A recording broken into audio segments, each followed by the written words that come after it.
प्रिय विद्यार्थियों, मैं अंतर्यामी कौशिक। हम बीएससी भाग थर्ड के first paper ecology and plant geography phytogeography के बारे में बात कर रहे हैं। अभी पिछले लेक्चर में हमने renewable and non renewable resources के बारे में बात की, प्राकृतिक संसाधनों के बारे में बात की। आज हम इन प्राकृतिक संसाधनों के नष्ट होने की समस्या को लेकर के बात करेंगे। हम प्राकृतिक संसाधनों को नष्ट होने से बचाने के लिए क्या कर रहे हैं और हमें क्या करना चाहिए, आज इसके बारे में हम बात करेंगे।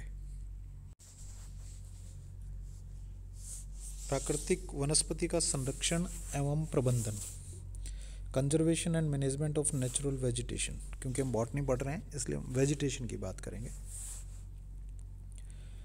हमें पता है कि मानव अपनी उपयोग के लिए वनस्पति का दोहन, उसका एक्सट्रैक्शन बहुत तेज़ी से कर रहा है और बहुत निर्दयतापूर्वक कर रहा है।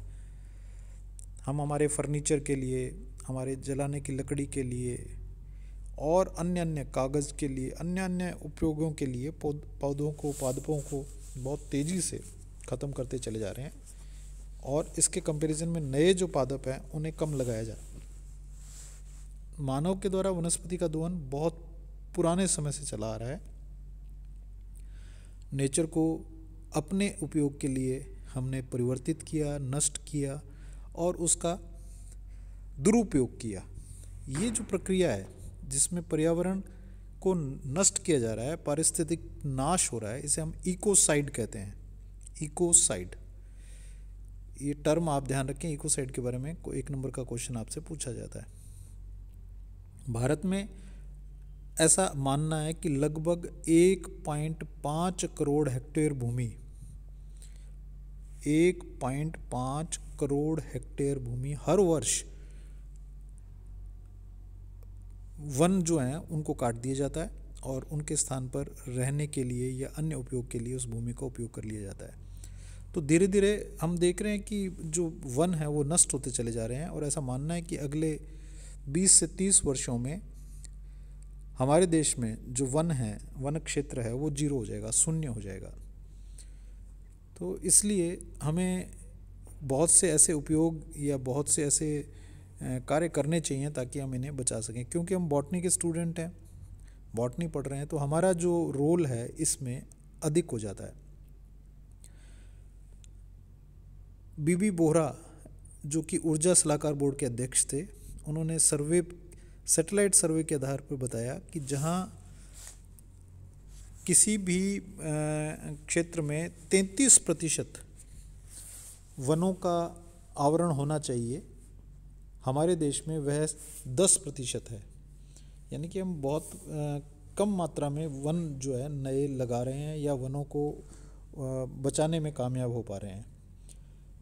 और इनके नष्ट होने से जो प्रभाव पड़ने वाला है मानव जाति पे, वो हम देख रहे हैं और देखना शुरू हो गया है। उससे पोल्यूशन बढ़ेगा, रेन कम हो जाएगी, एयर क्वालिटी ख़त्म हो जाएगी, हमारी ऑक्सीजन की मात्रा कम होने लगेगी, बहुत से और अन्य प्रभाव भी पड़ेंगे। तो हमें वनों के संरक्षण के लिए एक ड्राइव चलानी चाहिए, एक मुहिम चलानी चाहिए ताकि हम इन्हें बचा सकें और इनको संरक्षित कर सकें। कल के लेक्चर में हमने बात की थी विश्व संरक्षण युक्ति, वर्ल्ड कंजर्वेशन स्ट्रेटजी, WCS के बारे में। WCS ने कुछ अनुशंसाएं दी हैं जो इस कार्य में हमें बहुत सा बल प्रदान करती है, जिसमें सरकार का इन्वॉल्वमेंट भी है, हमारा भी इन्वॉल्वमेंट है और ये वर्ल्ड लेवल पर, विश्व स्तर पर कारगर है। आज हम दोबारा देख लेते हैं इनको। पहली जो WCS की अनुशंसा थी, रिकमेंडेशन थी, वो ये थी कि किसी भी देश के जैविक संसाधन के संरक्षण व प्रतिबद्धताओं को संविधान में सम्मिलित करना चाहिए। कल हमने इसके बारे में बात की कि जो भी हमारे कमिटमेंट्स हैं हम कैसे बचाएंगे, उनको हम हमारे संविधान में, कॉन्स्टिट्यूशन में इंक्लूड करें। कॉन्स्टिट्यूशन में इंक्लूड करने का एक फ़ायदा है कि यह कॉन्स्टिट्यूशन में जब आ जाएगा तो ये प्रत्येक नागरिक की जिम्मेवारी बन जाएगी सरकार के साथ साथ। नंबर 2 है संरक्षण के उद्देश्यों को प्राप्त करने के लिए विशेष विधानों का, स्पेसिफिक लेजिस्लेशन का प्रावधान होना चाहिए, विशेष नियम बनने चाहिए और वो नियम जो हैं सख्ताई से, कड़ाई से, स्ट्रिक्टली लागू भी होने चाहिए। नंबर 3 है नीतियों को लागू करने में देशवासियों को की भागीदारी को कानून सम्मत बनाया जाना चाहिए। आप कोई सी पेड़ को मान लो कटते हुए देख रहे हैं और आप उसे रोकना चाहते हैं, तो आपके पास में बाय लॉ एक सपोर्ट होना चाहिए, नियम कानून के साथ में एक सपोर्ट होना चाहिए, ताकि आप जो काटने वाला व्यक्ति या संस्था है उसे रोक सकें और उसको रोकने में आपके साथ साथ सरकार और जो लोकल एडमिनिस्ट्रेशन है, प्रशासन है, वह भी आपके साथ में आए। संरक्षण से संबंधित कानूनों को लागू करने में प्रशासन द्वारा विशेष ध्यान दिया जाना चाहिए, जो अभी हम बात कर रहे थे। जब ये लेजिस्लेशन में आ जाएगा, जब ये संविधान में आ जाएगा, तो कानून बन जाएंगे और कानून बन जाएंगे तो जो हमारा प्रशासन है वह हमारे सपोर्ट कर सकेगा। नंबर 5 है नियमों को बनाने व लागू करने में प्रभावी जन शिक्षण को महत्व देना चाहिए। हम सभी को शिक्षित करें इस बारे में कि हमें यह चीज़ रोकनी है और नियम से रोकनी है, तो उसका बहुत प्रभाव पड़ेगा। प्रत्येक, जैसे एग्जाम्पल हमने कल भी लिया था, आज भी ले रहे हैं हम, मास्क नहीं ढिलाई नहीं, जब तक दवाई नहीं ढिलाई नहीं, मास्क आप जरूरी पहने, 2 गज दूरी है जरूरी, इस तरह के नारे जो दिए गए सरकार के द्वारा, राज्य सरकार के द्वारा इसको कड़ाई से लागू किया गया, केंद्र सरकार के द्वारा इसको कड़ाई से लागू किया गया, तो आज हम कोरोना पर विजय पाने की स्थिति में आ गए हैं। तो इस प्रकार से जब ये जागरूकता एक ग्राउंड लेवल तक पहुंचेगी, बच्चे को भी ये पता होगा कि हमें हाथ धोना है, हमें मास्क पहनना है, बिना मास्क के हमें बाहर नहीं निकलना है, तो बच्चे को ये पता होगा कि हमें इस पौधे को बचाना है, पेड़ को बचाना है, ये हमारे लिए, तो धीरे धीरे हमारा समाज जागृत होगा और समाज जागृत होगा तो हम निश्चित रूप से हमारा लक्ष्य प्राप्त कर सकेंगे। छठा पॉइंट आता है हमारे उसमें, प्रत्येक नियम की प्रभाविता के आकलन हेतु समय समय पर विश्लेषण करना चाहिए और आवश्यकता अनुसार इसमें संशोधन कर इसे प्रभावी बनाना चाहिए। अब जब हमने नियम बना दिए, कुछ समय पश्चात हो सकता है वह नियम जो हैं वो उनमें कुछ संशोधन की आवश्यकता हो, तो वो समय समय पर हम इसको रिव्यू करते रहें, उनका विश्लेषण करते रहें और रिव्यू करने के बाद में अगर हमें लगता है आवश्यकता है कि उसे परिवर्तित करना है या उसमें आंशिक संशोधन करना है तो वो हम करें। तो यह 5 या 6 रिकमेंडेशंस थी जो WCS के द्वारा, वर्ल्ड कंजर्वेशन स्ट्रेटेजी के द्वारा विभिन्न देशों को दी गई, और इसके अनुसार अगर हम कार्य करेंगे तो हम हमारे वन क्षेत्रों को, हमारी जो नेचुरल रिसोर्सेज हैं, नेचुरल वेजिटेशन है, उसे हम बचा लेंगे। अगला टॉपिक आता है इसके अंदर कि हमारी सरकार क्या कर रही है। भारत में शासकीय व सामाजिक दोनों स्तरों पर वनस्पति संरक्षण के प्रयास किए गए हैं, प्लांट कंजर्वेशन के, वेजिटेशन कंजर्वेशन के जो प्रयास किए गए। मुख्यतः 2 प्रकार से हम इसका कंजर्वेशन करते हैं। एक आता है हमारे पास में स्वस्थानीय संरक्षण, इन सिटू कंजर्वेशन, और दूसरा आता है हमारे पास में एक्स सिटू कंजर्वेशन। इन सिटू और एक्स सिटू दोनों टर्म्स के बारे में आप पढ़ चुके हैं बायोटेक्नोलॉजी वाले पेपर में। एक्स सिटू और इन सिटू का मतलब है कि जो स्थान, Situ is the place, Situ वह स्थान है जहाँ पर वह उत्पन्न होता है कोई भी चीज़। इन सिटू, अगर हम किसी भी पादप को, जीव को, जंतु को, किसी कोशिका को उस स्थान पर जहाँ पर वह उत्पन्न हुई है संरक्षित करते हैं, उसे हम इन सिटू कहेंगे। संरक्षण की इस विधि में पादप व जंतुओं का संरक्षण उनके प्राकृतिक आवास में किया जाता है और इसके लिए आवासों को सुरक्षित कर दिया जाता है, प्रोटेक्टेड एरियाज डिक्लेयर कर दिया जाता है।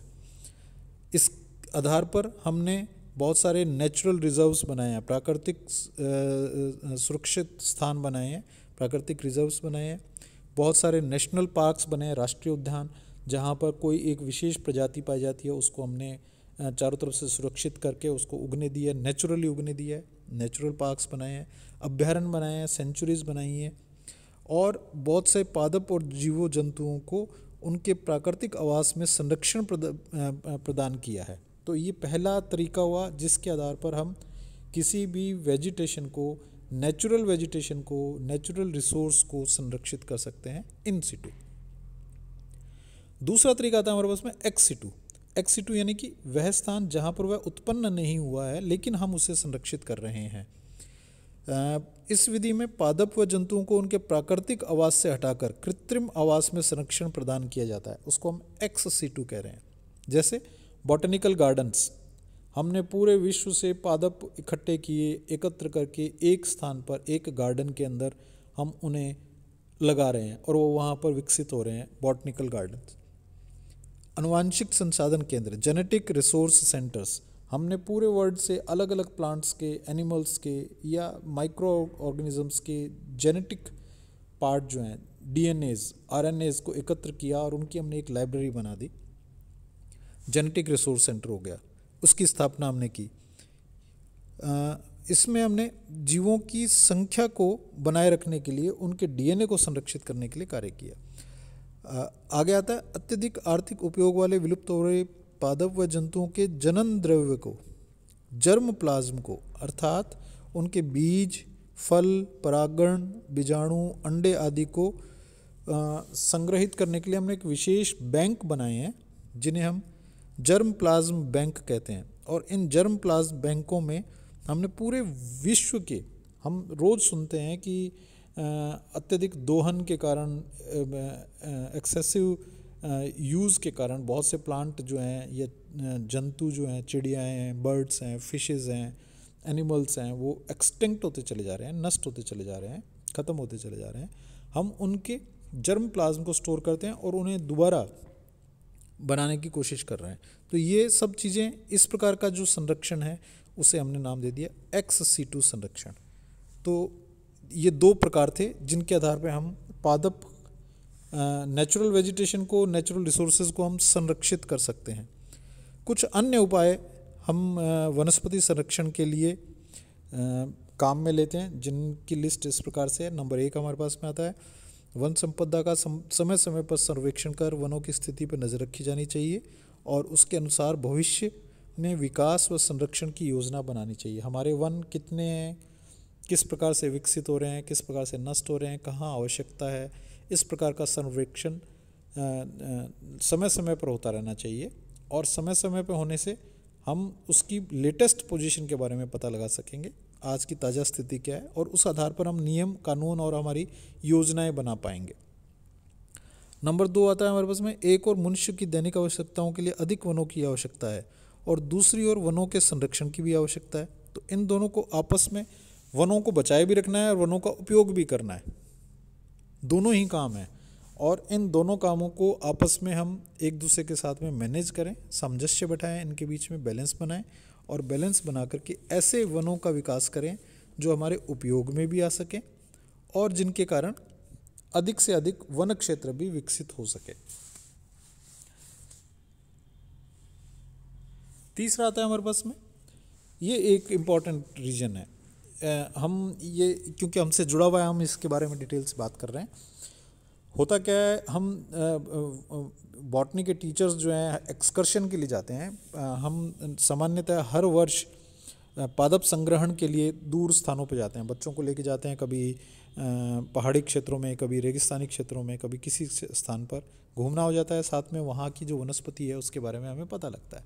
हम क्या करते हैं, जो बच्चों का समूह है उनको हम साथ ले जाते हैं और वहाँ पर प्लांट कलेक्शन का कार्य किया जाता है, पादप संग्रहण का कार्य किया जाता है, जिसको हम हमारी हर्बेरियम शीट पर चिपकाते हैं। जब 20-30 बच्चों का समूह एक साथ किसी प्लांट को कलेक्ट करेगा तो वो वहाँ की वेजिटेशन को नष्ट कर रहा है, वहाँ के प्लांट्स को नष्ट कर रहा है। और हम जैसे पता नहीं कितने समूह वहाँ पर प्रतिवर्ष आते होंगे, जिसके कारण उस क्षेत्र की जो नेचुरल वेजिटेशन है, प्राकृतिक संपदा है, वो नष्ट होने लगती है। तो हमें कुछ ऐसे दूसरे तरीके अपनाने चाहिए। मसलन फॉर एग्ज़ाम्पल, जैसे हम उन प्लांट्स की फ़ोटो ले सकते हैं।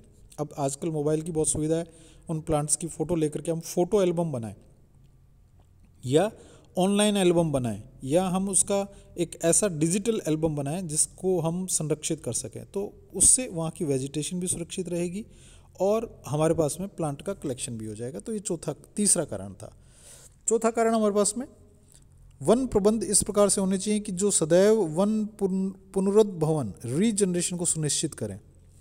इसमें एक टर्म दी गई है गुल्म भवन, कॉपिस सिस्टम। कॉपिस सिस्टम एक तरह का सिस्टम है जिसमें हम प्लांट को एक विशेष स्थान से, परिपक्व जितने भी पौधे हैं उनको ठूंठ से, उनके जड़ से कुछ स्थान ऊपर से हम उसको काट देते हैं ताकि वो पौधा अनुकूल परिस्थितियों में दोबारा विकसित हो जाए और उससे वो पौधा बना भी रह सकता है और उसके अन्य भाग का हम उपयोग भी कर सकते हैं।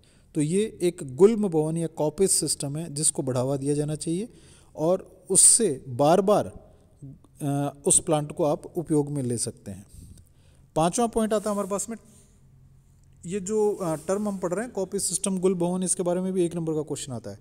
पांचवा है हमारे पास में